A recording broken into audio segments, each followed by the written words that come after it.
दोस्तों, क्या भारत में कोई भी कॉम्पिटिटिव एग्जाम बिना किसी विवाद, बिना किसी ग्लिच या आरोपों के सफल नहीं हो सकता?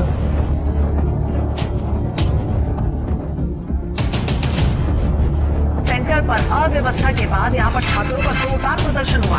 तो वहीं यूपी के लाखों युवा सालों तक दिन रात एक करते हैं ताकि उन्हें एक सरकारी नौकरी मिल सके, लेकिन बदले में उन्हें क्या मिलता है? सिस्टम की नाकामी और धूप में लाठीचार्ज। हाल ही में चल रहे एसएससी जीडी 2026 के एग्जाम में जो कुछ भी हुआ है उसने एक बार फिर पूरे रिक्वायरमेंट सिस्टम पर बड़े सवाल खड़े कर दिए हैं। कानपुर से लेकर प्रयागराज और बिहार के मुजफ्फरपुर तक चारों तरफ बवाल मचा हुआ है। आज की इस वीडियो में बात करेंगे कि आखिर एसएससी जीडी एग्जाम में चल क्या रहा है, क्या सच में पेपर लीक हुआ है, सिस्टम हैक होने का क्या सच है और अब आगे क्या होगा।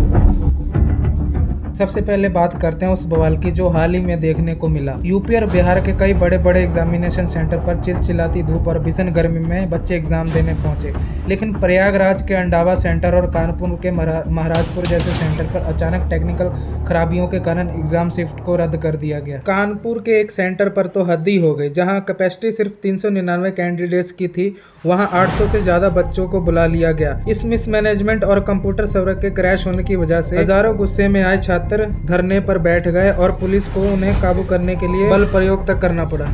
अब आते हैं सबसे बड़े मुद्दे पर, पेपर लीक और चीटिंग। एग्जाम शुरू होने से ठीक पहले उत्तराखंड की स्पेशल टास्क फोर्स एसटीएफ ने देहरादून में एक बहुत बड़े हाईटेक नकल गिरोह का पर्दाफाश किया। वहां से laptop, mobile phones, internet routers और लगभग 14 मिनी ब्लूटूथ डिवाइस के साथ कुछ लोगों को अरेस्ट किया गया जो लैब के अंदर हैकिंग और चीटिंग का सेटअप लगा रहे थे। इन घटनाओं ने बच्चों को दिमाग में ये डर बैठा दिया है कि क्या वाकई में ईमानदारी से तैयारी करने वालों को नौकरी मिलेगी। इसके अलावा देश के अलग अलग हिस्सों से इस स्कैम के सिलसिले में कई लोग गिरफ्तार हो चुके हैं। इस पूरे मामले पर जब सवाल उठे तो एसएससी के चेयरमैन एस गोपाल कृष्ण का एक बड़ा बयान सामने आया। उन्होंने माना कि एग्जाम मैनेजमेंट में ऑपरेशनल गलतियां हुई हैं, लेकिन इससे भी बड़ी बात उन्होंने ये कही कि एसएससी के ऑनलाइन एग्जामिनेशन सिस्टम पर हर दिन साइबर हैकिंग के अटैक्स होते हैं। अब आप ही सोचिए, देश की इतनी बड़ी एजेंसी जो लगभग 46 लाख कैंडिडेट्स का एग्जाम कंडक्ट कर रही है, उसके सर्वर पर रोज हैकिंग की कोशिश हो रही है। अगर सिस्टम इतना इनसिक्योर है तो बच्चों का भविष्य कितना सेफ है। हालांकि उनका कहना है कि साइबर सिक्योरिटी को टाइट किया जा रहा है,